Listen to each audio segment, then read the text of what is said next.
Доброе утро, уважаемые телезрители! Мы начинаем новую неделю. На календаре 27 февраля и вместе с вами Полина Даринская и Руслан Ачиров. Мы по-прежнему подготовили для вас самое интересное, поэтому если вы еще не встали с кровати, то смело просыпайтесь и встречайте это бодрое утро вместе с нами. Думаем, что после длинных выходных вы, наверное, уже соскучились по работе и по коллегам. А для того, чтобы вы зарядились позитивом и настроением только на работу, мы подготовили для вас ряд интересных материалов. Сегодня мы узнаем, действительно ли в Якутии появился новый гибрид популярных медведей. Мир сегодня отмечает День полярного медведя. А у нас в гостях будет ученый, который занимается изучением популяции этих диких животных. Мы продолжаем вам рассказывать про финансовую грамотность в нашей новой рубрике, которая понравится нашим юным телезрителям. А в рубрике «Советы юриста» узнаем, на что обращать внимание, когда вы собрались покупать машину. Скоро весна, и этот вопрос, наверное, волнует всех. Ведь с наступлением теплых дней каждый автовладелец начинает размораживать своего железного коня. Ну а, конечно, также покажем рубрики «Сад и огород», культурные новости и завершим наш эфир с участием гостей из телепроекта «Танцуй». А именно, сегодня у нас будут его победители. Так что будьте вместе с нами. Не забываем подписаться на наш телеграм-канал. И если у вас есть интересные новости или какие-либо поздравления, то пишите к нам на номер нашего телефона, который вы сейчас видите перед своими глазами. Ну что, друзья, я думаю, что сейчас самое важное, что нужно сделать с утра после завтрака, это узнать, какая погода за окном. По данным на 6 часов утра, температура воздуха в центральных районах составила 17-23 градуса ниже 0. В Заречной группе 14-26, в южных 13 со знаком минус. В Вилюйской группе минус 20, минус 32, в Нижнеленских минус 28, минус 35, а в западных минус 11, минус 20 градусов. В Колымо-Индигирской группе улусов от 28 до 42 градусов мороза, в Янских 24-37 и на северо-западе 20-32 со знаком минус. В городе Якутске температура воздуха на 6 часов утра составила 20 градусов минус, атмосферное давление 749 миллиметров ртутного столба, ветер западный дует со скоростью 4 метра в секунду. Днем синоптики обещают утром небольшой снег, ветер северо-западный с порывами от 3 до 8 метров в секунду. Ну а также днем столб термометра покажет 19-21 градус ниже 0. Ну а чем еще знаменателен этот день в истории и какие памятные даты сегодня отмечаются, мы узнаем из нашей рубрики «Даты и события».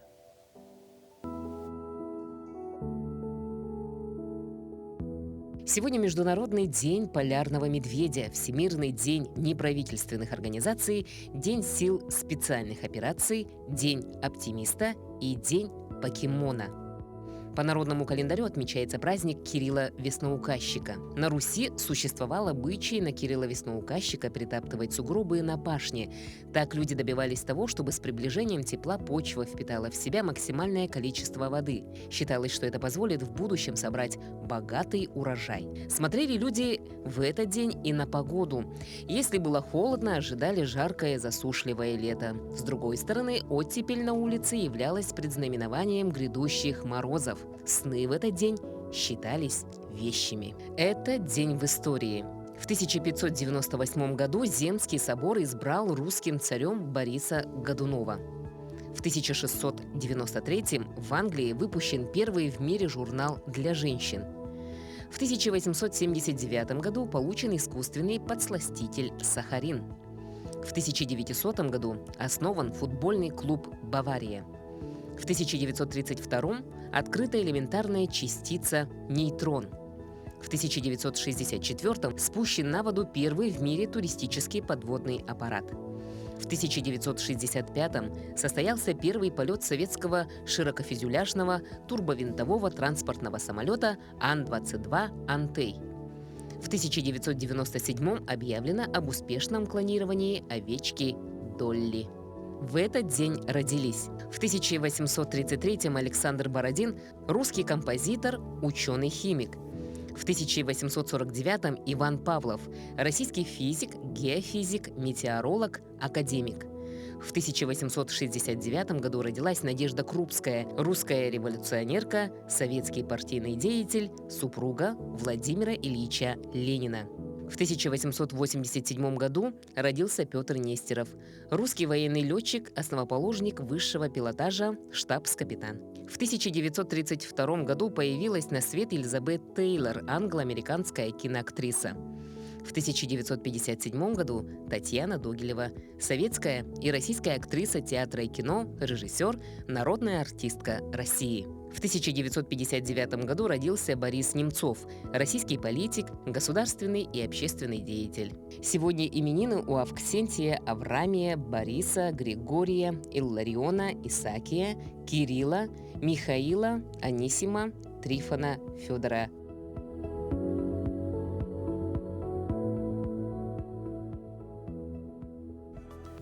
Сегодня мы отмечаем День полярного медведя и решили поговорить о вкладе Якутии в изучение этого вида животного. Напомним, белый медведь занесен в Красную книгу Международного союза охраны природы как уязвимый вид. Он также включен в Красные книги США, Канады и России. И наши ученые ведут исследовательскую работу по изучению популяции белых медведей. И сегодня у нас в гостях Егор Кириллин, кандидат биологических наук, руководителя группы поведенческой экологии Млекопитающих Института биологии и криолитозоны СОРАН. Доброе утро. Доброе утро. Егор Владимирович, расскажите, когда наши ученые стали изучать популяцию белых медведей? Ну, изучение белых медведей было всегда. В советское время это полный учет проводился в 70-х годах. А в настоящее время учет численности начал проводиться изучение его, численность 2007 года. Послужило это чрезвычайная ситуация в Нижнеколымском районе в 2005 году. А что там случилось? Тогда более 20 животных вышли на берег, на материковую часть, и зашли в населенные пункты. Приблизились к населенным пунктам тогда на берег. После этого уже начали исследовать уже конкретно. А что касается глобального потепления, о котором говорят ученые, это как-то может повлиять на перемещение и популяцию полярных медведей? Да, полярный медведь, белый медведь, он живет во льдах, многолетних льдах Северного Ледовитого океана. И лед для них это дом, окружающая среда, где они и охотятся, живут, больше времени своей жизни проводят во льдах. А потепление климата как раз сказывается на этом, начинают таять льды, то есть дом начинает сокращаться, и животным некуда уже деваться. А вот сколько сегодня полярных медведей живут на территории Якутии и вообще как все это отслеживается? По данным 1990 года на территории Якутии насчитывалось порядка от 800 до 1200 голов. В настоящее время полномасштабных учетов не проводится, поэтому у нас понятие такое есть встречаемость. Учет численности локально. Учет проводится по берлогам и по встречам животных. То есть это в виде такой, как потом вычисляется как-то математически, да? Да, стараемся вычислять, да, примерно, как сказал. То есть как краснокнижным птицам им какие-то специальные браслеты для наблюдения за ними не надевают? Сейчас совместно с Институтом проблем экологии и эволюции имени Северцева, город Москва, будет проводиться как раз чипирование животных. Спутниковый ошейник будет надеваться. Это будет весной этого года. А если предположить, что глобальное поступление все-таки постепенно начало наступать, полярные медведи, белые медведи, они начали выходить в ближайшие районы, и возможно ли сокращение бурых и белых медведей между собой? Скрещивание? Да. Да, это вполне вероятно, потому что вы правильно подметили, что животные выходят на материк после таяния льдов и далеко проходят вглубь материка. В то же время бурый медведь, как раз потепление же происходит, более жаркие лета происходят в последнее время. И бурый медведь, наоборот, перемещается на север, как раз уже зафиксированы берлоги в мировой зоне.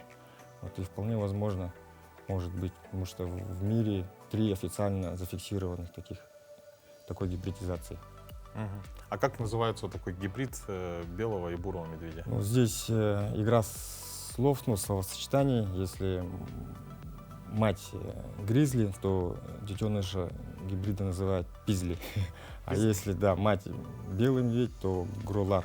Горло. Ну, это сочетание гризли и полар-бир, ну, Мгм. английский. А в нашем случае может быть такое на территории нашей республики? Да, возможно. Вот.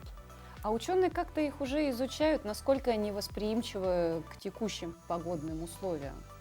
Будут ли они более устойчивы или наоборот это вид, который появится и в дальнейшем из-за недостатка каких-то там генетических кодов они наоборот вымрут? Ну, все зависит, какие гены будут доминантные, ну, превалировать. И, ну, такие гибриды еще не изучались в природе, поэтому то, как они себя повлияют, еще непонятно. А вот в целом, если вернуться к теме, когда белые медведи, например, выходят к населенным пунктам, да, с чем это больше, в большинстве случаев связано? Ну, в последнее время все чаще начали выходить белые медведи. Вот один из случаев — это Русское устье, прямо поселок зашел. Вот самый яркий — это Джибари-Кихая. Да, это вот 2021 год был. Да, как это раз. более 3000 километров от Северного Ледовитого океана до места его отлова. Вот, ну, здесь несколько, наверное, факторов, почему они так выходят. Ну, во-первых, это, конечно же, голод. Они долгое время находятся на материке. На материке они не могут охотиться, поэтому долгое время голодают. На запах выходят населенные пункты. Вот. По Джибари-Кихая здесь две версии. Это вот как раз голод, ну и какая-то дезориентация, может быть, у него в голове происходила. Вторая версия, возможно, это подкидыш, где-то вот кто-то содержал, а потом по дороге ее выкинул. Потом животное пошло по дороге, вышло на Колымскую трассу и до Джибари-Кихая по Албании.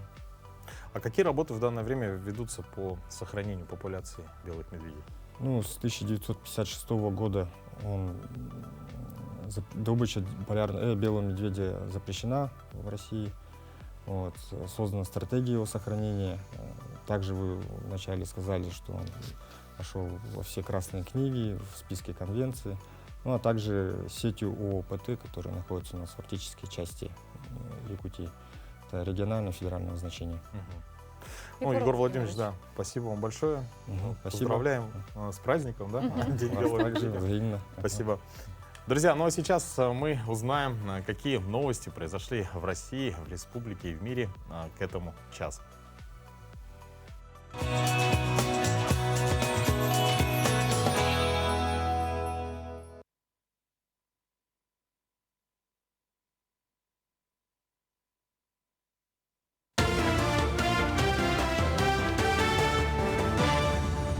Доброе утро, Якутия! В студии Кристина Якупова.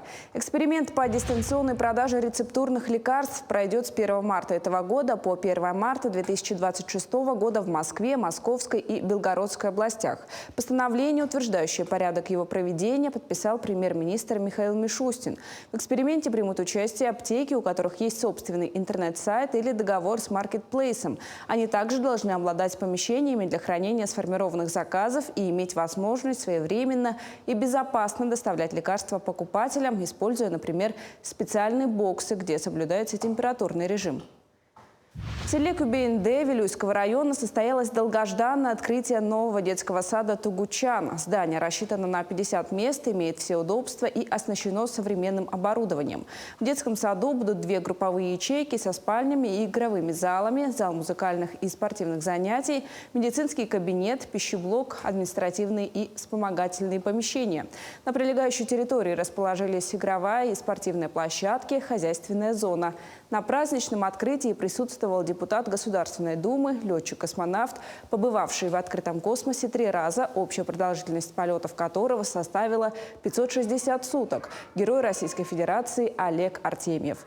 Ребята с интересом выслушали летчика-космонавта. Некоторые из них изъявили желание в будущем покорить просторы космоса. Детский садик, он там как дворец. Я, конечно, порадовался за детей, которые мы их увидели сегодня. К сожалению, очень мало было времени пообщаться. Надеюсь, что еще получится.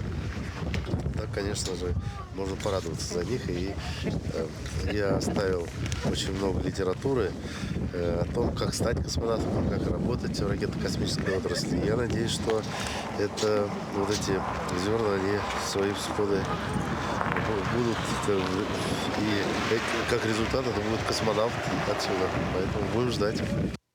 Якутск вошел в десятку городов России с самым высоким культурным капиталом по результатам исследования Высшей школы экономики. Исследовали 78 городов с численностью жителей свыше 250 тысяч человек. Москва заняла только 28-ю строчку рейтинга, а культурная столица страны Санкт-Петербург – 13-ю. Как говорят исследователи, такие неожиданные результаты связаны с тем, что у людей в небольших городах гораздо больше свободного времени и культурная инфраструктура там более востребована. Ученики Профи-Клаб познакомились с маркшейдерским оборудованием. Напомним, Профи-Клаб – профориентационный проект для школьников 8-9 классов. Благодаря ему подростки знакомятся с деятельностью Алроса и рабочими профессиями. На одной из таких встреч ребята работали с ручным сканером, который может сделать любую версию любого объекта. Встречу организовал корпоративный университет Алроса, куратор проекта Профи-Клаб. Считаю, что такие встречи нужно проводить, чтобы дети, учащиеся 8-9 классов, могли побольше узнать от профессии, от производственника непосредственно, далее им пощупать маркшейдерское оборудование, ручной сканер, чтобы дети не только в теории, но и на практике смогли узнать и профессии. В будущем это поможет, возможно, сделать правильный профориентационный выбор. Маркшейдер – важнейшая профессия для компании «Алроса». Эти специалисты измеряют пространство в недрах земли и следят за всем, что происходит в шахте. Указывают шахтерам участки, на которых можно взрывать алмазоносную руду.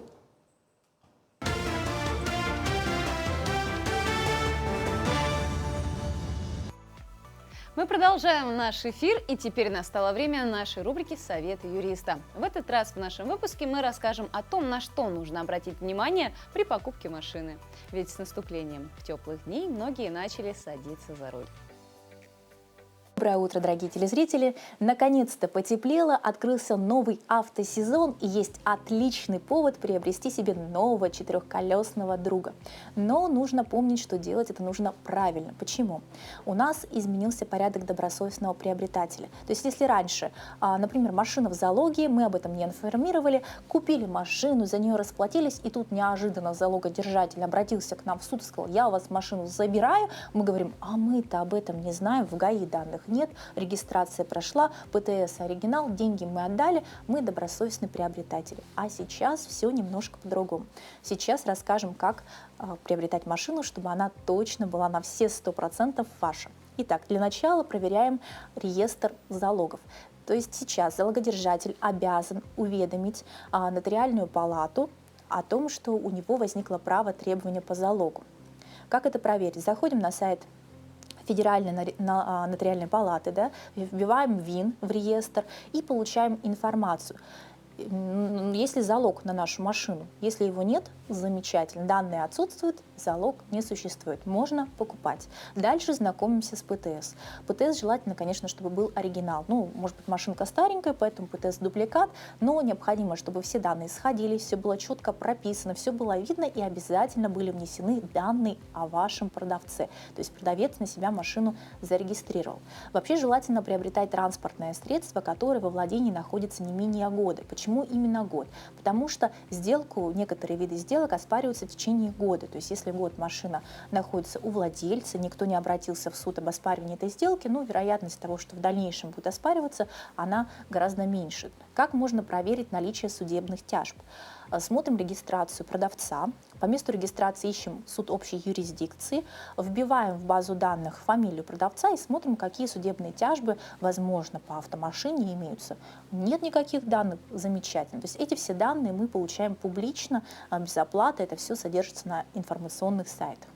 Далее, в договоре что нужно прописать? Во всех договорах по приобретению транспортных средств нужно прописать все данные автомашины. Переписываем из ПТС. Переписали. Далее, все паспортные данные из паспорта продавца и покупателя тоже внесли. Все отлично. Дальше идет описание технического состояния. Пробег, замена масла, комплектующие. Если есть какие-то сколы, недостатки, обязательно все прописано. Как покупателю, так и продавцу эта информация очень необходима. Для чего? Для того, чтобы потом не было оспаривания сделки по мотивам, что вы неожиданно обнаружили недостатки. Да? То есть вроде машину такую хорошую покупали, заехали, раз она сломалась, а это было вам неизвестно. Если это все будет прописано, все сколы, все трещины, все недостатки, неисправности, то в дальнейшем претензий друг к другу у вас не будет. Желательно пройти технический осмотр и сделать его приложением к договору. То есть тогда обе стороны будут подтверждать, что они информированы о состоянии транспортного средства. Что еще прописано? Прописываем стоимость автотранспортного средства, желательно реальную. Потому что есть, там, покупаем за 2 рубля, а потом возникает спор, и как же доказать, что деньги-то мы отдали совсем другие. Поэтому в идеале прописывать реальную стоимость и перечислением, то есть чтобы у нас было платежное поручение, подтверждение третьего лица в лице банка, что денежные средства на счет, указанный в договоре, мы в полном объеме перевели, то есть за машинку расплатились. Не забывайте, что если машина находится в совместной собственности супругов, то есть приобретена во время брака, нужно согласие второго супруга. То есть машина может быть дорогостоящей, обязательно супруг должен быть информирован о том, что она отчуждается и за какую стоимость. Согласие дается в нотариальной форме. То есть идете к нотариусу, супруг пишет согласие, что да, ему известно, что общее имущество отчуждается за такую-то стоимость в таком-то порядке. Все, прекрасно. Все эти документы собрали, машину купили и ездим. Все у нас замечательно. Пожалуйста, не совершайте необдуманных поступков, то есть быстрых сделок без проверки документов. Это может вызвать последствия. Как я уже говорила, чтобы доказать свою добросовестность, нужно полностью осмотреть объект, который мы приобретаем. Все эти правила касаются не только автомашин, но и любого движимого имущества. Хорошего дня! Отличные советы, но вот еще бывает на досках объявления, да, где автомобили продаются, там еще можно заказать такой полностью отчет по ДТП и так далее, то есть по автомобилю. Это, кстати, очень удобно. Да, то есть стоит там в районе 200 рублей, по-моему, зато можно посмотреть всю историю. Я как-то просто ради интереса попробовал одну машину, которая понравилась, такая красивая, черного цвета. Заказал, а у нее, оказывается, было ДТП. Да еще такое, что там все несущие конструкции, были... Трансформер, все получается. Красное. Да, поэтому будьте аккуратны, друзья, да, и тем более, что машины сейчас, да, в данное время дорожают, и берегите своих железных коней.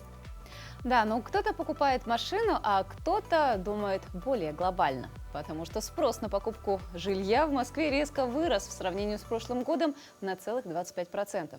По отношению к декабрю интерес ко вторичному жилью повысился на 9%, сообщает РБК со ссылкой на данные Авито недвижимости. Чаще всего посетителей платформы интересовала покупка двухкомнатных квартир, на них пришлось 37% от общего спроса в январе. На втором месте однокомнатные квартиры 36,6% спроса. Тройку лидеров замыкают трехкомнатные квартиры. Ими интересовались 15%, пишет агентство. Кроме того, 13% пользователей интересовались покупкой небольших квартир-студий, и еще 4% смотрели объявления о продаже многокомнатных лотов. Основной причиной резкого повышения спроса на жилье эксперты называют информационный шум и ставки по ипотеке. По данным сервиса, средняя цена квартиры в столице в годовом выражении повысилась на 7,3%, 12,5 миллионов рублей. Неплохо так повысилось. Да, действительно. Материнский капитал тут не поможет. Почему? Все равно какое-то подспорье есть. Какое-то, да. Но действительно, мне кажется, вообще цены на недвижимость, они всегда растут. Мне кажется, в связи с ростом цен на недвижимость именно в многоквартирных домах, поэтому у нас в последнее время и стало так сильно популярно приобретение дачных участков, постройка дома. То есть я многих людей, которые себя раньше считали более социальными, которые привыкли ко всем благам ЖКХ и цивилизации, они говорят, нет, лучше где лес, где тишина, где покой, это все твое. Это, наверное, приходит с возрастом в том числе, да? То есть... возраст еще такой, знаешь, всего лишь 30+. Но уже очень сильно меняются твои эти... Когда мы были детьми, 30+ казались уже уже вполне себе взрослыми людьми. Вполне себе пенсия, да? Да, действительно, практически. Ну а вот по данным опроса сервиса «Зарплата.ру», который приводит РИА Новости, большинство россиян приносит еду на работу из дома. Чуть больше половины едят в общепите. При этом 46% признались, что обеды на работе бьют по их бюджету. Исследование показало, что 70% опрошенных готовят себе обеды дома и приносят их на работу. 52% респондентов сказали, что едят в заведениях общепита, а 34% заказывают доставку. При этом порядка 59% россиян, которые носят еду из дома, берут с собой полноценный обед, в то время как остальные предпочитают приносить шоколадки, печенье, другие сладости и хлебобулочные изделия. Лишь 1/5 часть сотрудников выбирают фрукты, орешки, злаковые батончики. 38% участников опроса ежедневно тратят на рабочее питание 200-300 рублей, а 35% 100-200 рублей. 20% тратят 300-400 рублей, и только 7% опрошенных готовы платить за обед более 400 рублей. У большинства сотрудников на работе есть при этом еще и полностью оборудованная кухонная зона. Практически у каждого третьего россиянина есть частично оборудованное место для обеда. Однако у 7% его, к сожалению, нет. Половина работников призналась, что ест за своим рабочим столом, а остальные ходят в заведение общепита. Но мне кажется, самый лучший вариант это все-таки... я отношусь к тем людям, которые лучше принести еду из дома. Я тоже придерживаюсь именно этого правила, потому что, во-первых, я ем по системе, то есть мне нужно было всегда контролировать. Пару раз я попросила мне отдельно взвесить вот это, отдельно углеводы, отдельно белки, чем очень сильно достала работников общественного питания. И я решила, лучше я буду готовить сама, носить и точно знать, в какой баночке сколько калорий у меня на сегодняшний день. Мне кажется, нам с тобой надо поменяться привычками питания. То есть вот этот подсчет калорий нужен больше мне. Ну, действительно. Ну, а также, если, в принципе, есть проверенные, да, источники, ну, или хорошее кафе рядом с работой, то почему бы и не воспользоваться тем, чтобы сходить и развеяться, да? То есть в любом случае, если вы приносите еду на работу, то вы обедаете на работе. А так в обеденный перерыв можно сходить и развеяться. Да, также можно прогуляться с коллегами, то есть это все-таки какой-то корпоративный дух укрепляет. Ну и опять же заводятся какие-то дружеские контакты на рабочем месте. Абсолютно верно.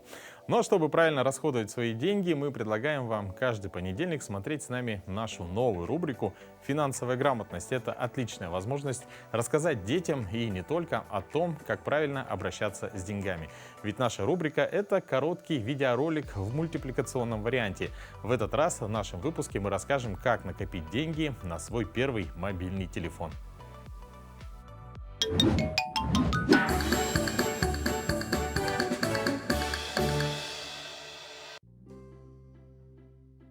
Белла, смотри! Проша, классный телефон. Хочу такой же. Мне кажется, тебе пора начать копить, как сказали мама и папа. Только я не знаю, как... Пойдем спросим у родителей. Пошли! Папа, мама, у нас к вам очень важный вопрос. Очень важный вопрос? Мы вас внимательно слушаем. Мама, папа, вы сказали, что на телефон я могу накопить сам. А как я накоплю? Присядьте с нами. Эта книга поможет накопить на свой телефон, Проша. Тебе нужно начать копить из карманных денег. Карманные деньги? Что это? Карманные деньги – это деньги, которые ты можешь использовать так, как считаешь нужным. Карманные деньги еще называют карманная зарплата. Карманная зарплата? Здорово! Но кто эту карманную зарплату будет нам давать? Давать карманные деньги будем мы с папой. Мне тоже? Тогда я тоже накоплю на телефон. Да, Белла, иметь карманные деньги очень важно. Эти деньги помогут вам научиться планировать свой бюджет. Ух ты, как здорово! Теперь у нас будет собственный бюджет. И мы можем потратить эти деньги на все, что хотим? Да, но следует следить за своими расходами. Это как? Это очень просто.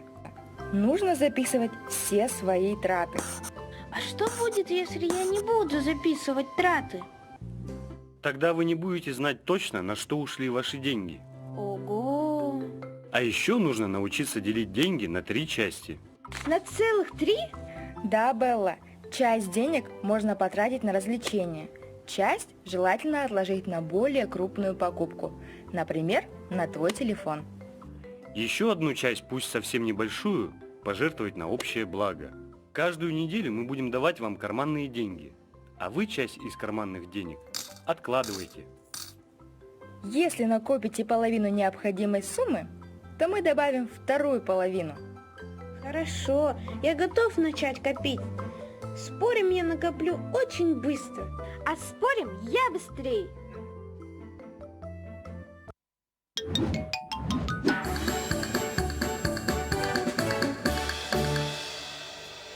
Вот такой полезный мультик. Обязательно покажу сегодняшнюю серию своим сыновьям, потому что меня каждые полгода менять смартфон немножечко уже бьет по карману,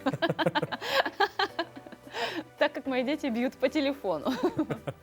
Ну а сейчас мы перейдем к следующей теме. Так, в наступающем дачном сезоне изменятся требования к ширине противопожарной преграды. Минерализованная полоса, создающая барьер от распространения огня по поверхности земли в условиях низового пожара. Вокруг сельскохозяйственных угодий, населенных пунктов, садовых участков должна быть увеличена с 0,5 метра до 1,4, а в населенных пунктах, подверженных лесным пожарам, необходимо будет обновить такую полосу до 10 метров. Правила противопожарного режима установлены постановлением правительства номер 1479. Но вопросы касаемо пожарной безопасности действительно актуальны в наше время, и наблюдать эти правила надо неукоснительно. Это не только спасет вашу частную собственность, но и ваш огород, ведь как раз сейчас наступает горячая пора для дачников. И мы с вами плавно переходим к рубрике «Сад и огород», где мы рассказываем о секретах и очередных лайфхаках наших дачников. И на этот раз в рубрике «Сад и огород» мы вам расскажем о таком цветке, как эостома. Когда и где ее сажать. Доброе утро, наши телезрители. Сегодня мы с вами рассмотрим декоративное растение, это эостома. Эостома, значит, вот это те сорта, которые выращивали в нашем огороду, поэтому, ну, конечно же, сортов очень много, но выбирать вам придется самим, и, конечно же, все сорта имеют очень мало семян, запомните, да, и, конечно же, мы должны еще раз рассматривать их качество, поэтому все эостомы бывают дрожжированные, поэтому при посадке в таблетках, или в контейнерах обязательно семена нужно размачивать. Если размачивание не получилось, нужно чуть-чуть их подтолкнуть, чтобы открылась именно дрожжа, распалась и появились семена. Только тогда у нас всходы хорошо появятся. Эостома очень долго всходы дает, поэтому не удивляемся. Самое быстрое у нас от 7 до 30 дней. Это для эостомы. Конечно же, эостомы мы, опять же, предыдущий я вам показывала стратификацию, поэтому желательно тоже посадить их именно на снегу. Желательно. Также хочу напомнить, что эостома не любит пересадку, поэтому желательно его сразу сеять, значит, в специальных емкостях для того, чтобы их не пересаживать. Но если вы будете делать пикировку, перевалку, как мы говорим, то надо самым ранним, то есть когда появляются первые или вторые настоящие листья, сразу нужно сделать перевалку. Хотя эостома считается очень капризной, но в наших условиях его можно очень хорошо выращивать. Да? Здесь нужно напомнить, что высота эостомы зависит от сорта, поэтому есть, значит, скажем так, низкие сорта, а есть такие высокие. Поэтому от 50 сантиметров до 70 сантиметров высоты они могут быть. Что еще? Аистома, конечно же, похожа на розу, поэтому это очень нежное и долго цветущее растение. Я хочу такой посадить на подоконнике. Надо попробовать. Конечно, если она на розу похожа. Здорово. Действительно, сажать определенные сорта растений необходимо, соблюдая временные рамки. Ведь от того, когда вы их посадите, зависит урожай огорода. И следовать советам наших огородниц надо тоже неукоснительно. Иначе урожая вам не ждать в этом году. Ну а что советуют звезды нам на этой неделе, мы узнаем из рубрики «Гороскоп».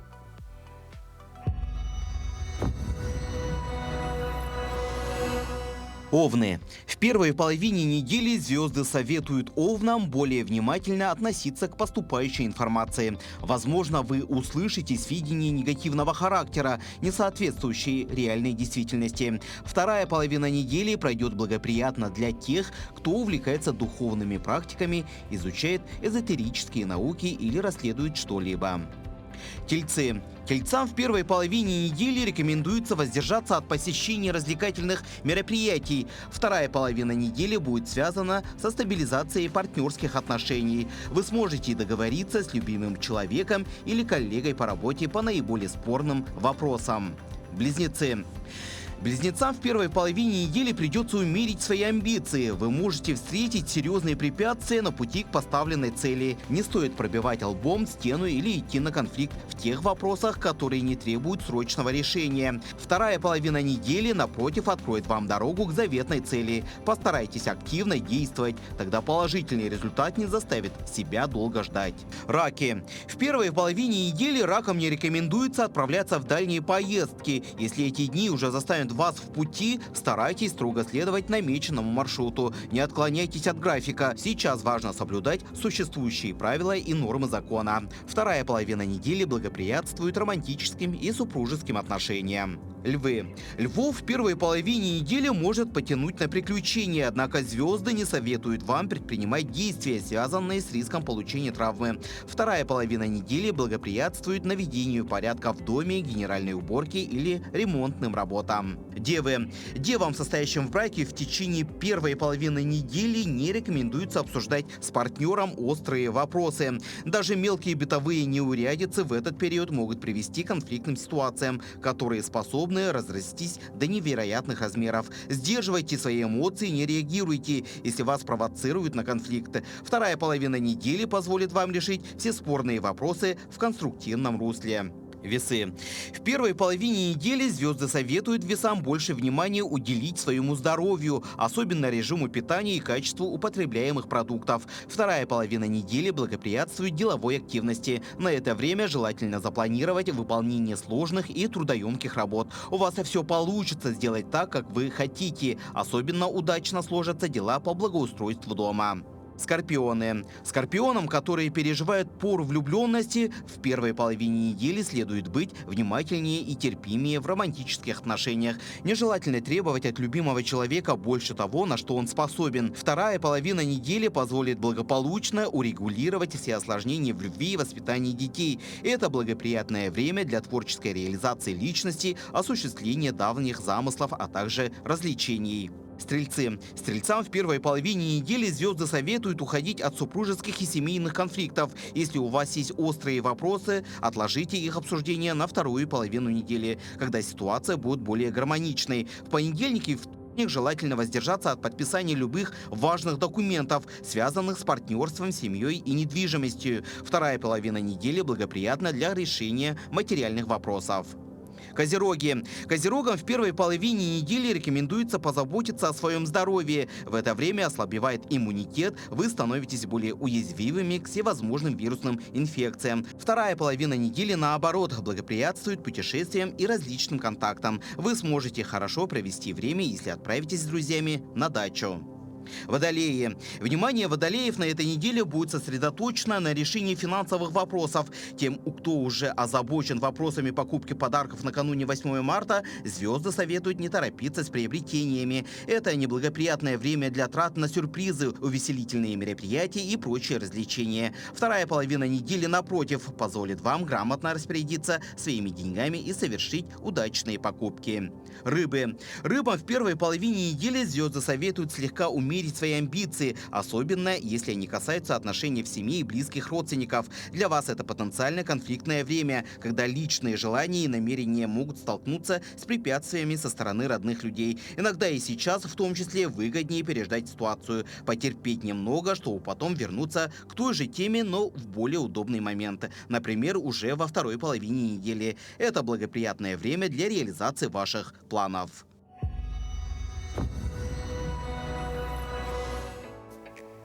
Советы дачников и звезд мы с вами уже услышали, а теперь настала пора планировать свою неделю. Если вы еще ничего на эти выходные не запланировали, то мы вам предлагаем посмотреть нашу следующую рубрику «Культурные новости» вместе с Захаром Никитиным. Доброе утро! Начните свой день с позитивных новостей. С вами «Культурные новости».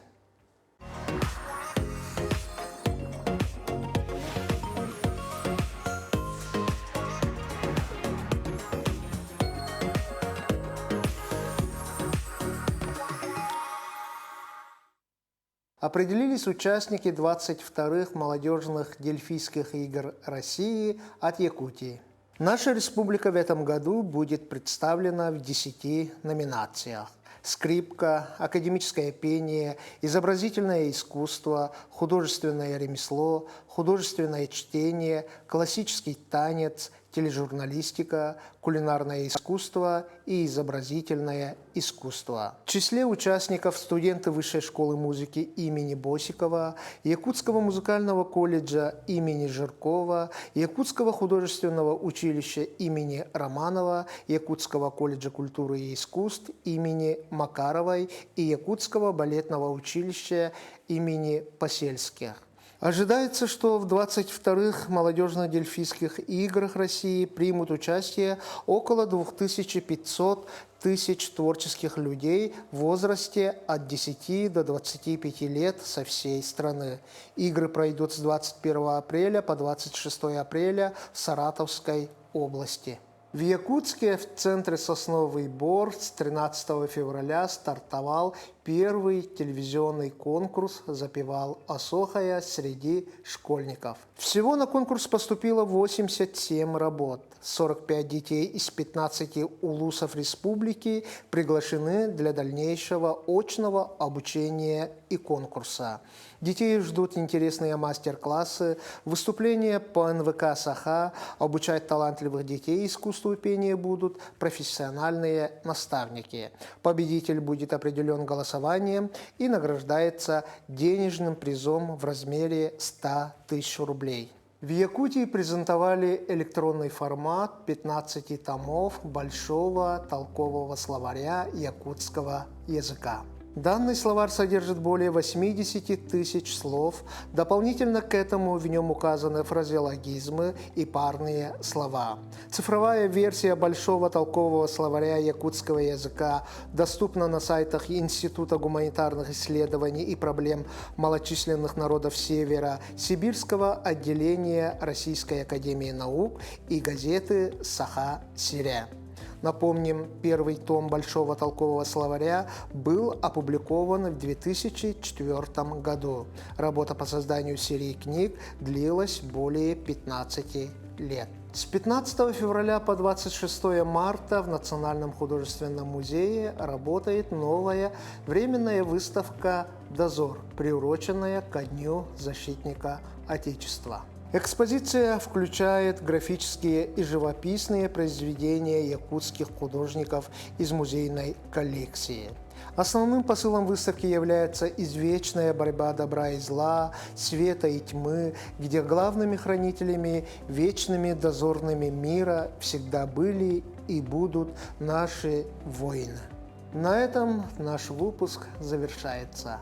До новых встреч!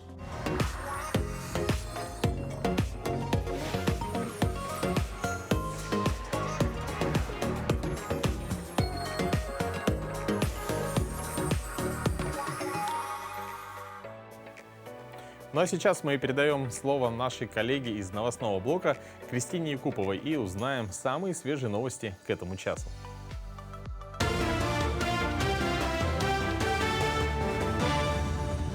С 1 марта водители будут ездить по круговым перекресткам по новым правилам. Напомним, ранее преимущество предоставлялось транспорту, который заезжал на круг, что приводило к пробкам на загруженных участках и показывало неэффективность кругового движения.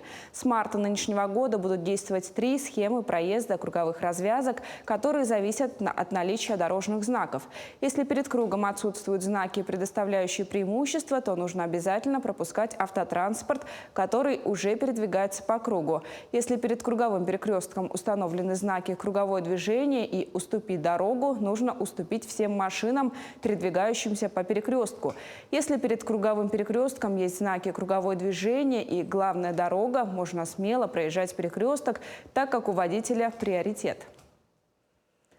Сотрудники ремонтной службы Мирнинского автотранспортного предприятия теперь работают в круглосуточном режиме. Первая и вторая смены работают с 8:00 до 12 часов ночи. Служба занимается ремонтом и техобслуживанием техтранспорта, устраняет мелкие неисправности. В дежурном режиме с 12 до 8:00 утра работает и третья смена. Слесари оперативно устраняют причины схода транспорта с линии. Мы перешли с января месяца на круглосуточный режим работы. Это нам позволило увеличить выпуск машин на линию, уменьшить простой автомобиль, ну и минимизировать потери. Обезопасить себя и транспорт от пожара теперь смогут водители «Алмаздортранса». Сотрудники авторемонтных мастерских на Мирнинской и Ленской площадках устанавливают автономную систему пожаротушения. Она точечно ликвидирует очаг возгорания. К июню систему установят на 6 сотнях грузовых и легковых автомобилях и автобусах. Системой оснастили 78 единиц парка. Устройство «Парабола» представляет собой специальную полимерную трубку, наполненную огнетушащим составом под избыточным давлением. Срабатывание происходит при воздействии высокой температуры либо очага открытого пламени. Также данное устройство можно активировать из кабины автомобиля, то есть самим водителем, с помощью специального тумблера. Данное устройство не требует периодического обслуживания. Сотрудники «Алмаздортранса» впервые проходят курсовое обучение по гражданской обороне и чрезвычайным ситуациям. Из 1500 работников лекции прослушала четверть коллектива. На Мирнинской площадке лекции по гражданской обороне и чрезвычайным ситуациям проведут во 2-м квартале. Такое обучение на предприятии будут проводить ежегодно. Тезисно понятие вообще о гражданской обороне, о чрезвычайных ситуациях, а также действия людей в случае таких ситуаций, о характерах опасности военного действия, ядерном, химическом оружии, разрушающих действиях, признаки, какие признаки сопровождаются перед возникновением каких-либо ЧС, оказание первой медицинской помощи. К этому часу у нас вся информация. Мы продолжим следить за развитием событий.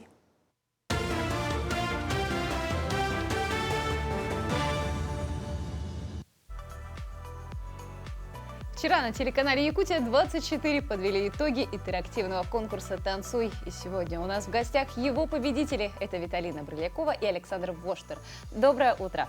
Доброе утро. Поздравляем в первую очередь вас с победой. Александр, особенно вас, для вас ведь это был первый опыт, я помню, с нашего прошлого интервью, когда вы к нам приходили. Вот теперь рассказывайте, что вы чувствуете, как этим утром вы проснулись, какие ощущения? До сих пор не верится, как-то очень неожиданно было, что именно победим. Цель была дойти до финала, побольше поучаствовать в этом проекте, научиться танцевать разные танцы. И когда уже объявили, что мы победили, даже не поверилось сперва, и до сих пор в какой-то прострации такой. У меня также полностью еще не доходит, что мы выиграли. Потому что, думаю, когда мне предложили участие в этом проекте, я думаю, ладно, до 3-го эфира мы дойдем, а там уж, наверное, и уйти не стыдно. Но что-то пошло не так. И вы ушли с победой. Да. То есть, получается, у вас даже не было такого, что нужно обязательно победить. Вы просто участвовали и в целом пришли к победе. У меня задача была показывать классные танцы, как хорошие постановки делать, чтобы порадовать телезрителей. Вот действительно, в течение проекта были различные танцевальные направления, различные танцы. Все это было очень-очень быстро и динамично, да? Вот вам какой больше всего танец запомнился, если так можно что-то выделить? Ну, однозначно так сказать тоже тяжело, потому что танцы были совсем разных направленностей. В каждом была какая-то изюминка, свой подход. В связи с тем, что было на подготовку была всего неделя, очень тяжело было с одного танца переключиться на другой танец. И помимо переключиться, выучить новую хореографию, еще и запомнить все эти движения. Поэтому было довольно-таки тяжело за такой короткий промежуток времени. Что вам помогало? Вы дома после работы, после тренировок сами танцевали, или, может быть, супругу подключили, или же вы до последнего, почти до полуночи занимались с Виталиной? Ну, я старался тренировки не пропускать, мы репетировали практически каждый день. Ну и помимо этого еще и дома вечером после репетиции еще что-то повторял, запоминал. Много было домашнего задания. А домашнее задание в каком виде оно было? То есть, Упражнения для осанки, для развития координации, сами, ну, получается, сама хореография, связки. Когда вы сказали про осанку, Александр, я даже... Немножко больной вопрос. Да-да-да, у меня тоже. Виталина, вы сейчас уже спустя месяц с такими результатами замечательными оцените вашего ученика от с его первого занятия до вчерашнего финала. Александр проделал над собой очень огромную, на мой взгляд, работу. Когда пришел человек, который хочет танцевать, но не знает, что танцевать, как танцевать, но с огоньком в глазах. И сейчас этот огонек еще больше разгорелся, еще больше заинтересовали танцы. И как в плане выступлений он раскрылся, сначала немножко такой скованный, где-то скромный, а когда была маска, так вообще зажег. Вот, я горжусь. Но вопрос такой вот, действительно, конкурс, который занимал много достаточно времени, да, лично вам. Вот, Александр, у вас, допустим, проблем на работе не было? Или как-то были такие моменты, когда нужно было отпроситься или еще что-то? Ну, проблем на работе не было. Я как бы после работы на репетицию ездил. Ну, где-то приходилось и отпроситься, да, особенно когда костюмы нужно было найти. Костюм — это отдельное испытание было подобрать и найти костюм для выступления. Где находили? Насколько это было сложно? Было ли такое, что то, что вы видели у себя в голове, и то, что вы видели на вешалках, абсолютно ожидание друг с другом, да, не совпадало? Ну, был такой момент. Вот предпоследний эфир «Маска». Мы думали, там найдем костюм, там будет маска зеленая, и что-то пошло не так. И буквально я обратилась к своей маме за помощью. Говорю: мам, спасай, нам нужен костюм. И она, не знаю, каким чудом сшила нам костюм для Александра. Вот, и для меня. И в итоге вот номер получился. И предыдущие эфиры моя мама очень нам сильно помогала, шила костюмы буквально и ночью, и днем. То есть я очень благодарна моей маме за помощь. В победе же был денежный приз, да? Вы поделитесь с мамой? Конечно. В первую очередь благодарность маме. Отлично. Но скажите, вот, допустим, в целом, я думаю, ситуация между вот участниками, да, проекта, она была, конечно, доброжелательная, но, скорее всего, были какие-то вот такие конкурентные, может быть, моменты. Вообще, в целом, про атмосферу всего проекта, в течение проекта. Как были взаимоотношения с другими парами? Взаимоотношения, на мой взгляд, были очень теплые, поддерживающие. Да, мы вроде как соперники, кто-то я выиграю, не выиграю. Таких моментов было, точнее, не было. Вот, то есть каждый друг друга поддерживал, помогал в поисках костюма, там, туфель, шпилек, лака и все в этом духе. Так что, ребята, мы вас любим. Вот, так как ваша основная цель не была победой, а именно участие, в какой момент вы поняли, что когда остальные участники начали покидать проект, что стали бояться, что ли, за свое место? Или такого не было? Ну, У меня такого страха не было. То есть я, в принципе, готовилась после третьего уйти. Вот. Но было грустно, когда участники уходили. То есть мы так привыкли друг к другу с первого эфира, что очень так интересно было общение.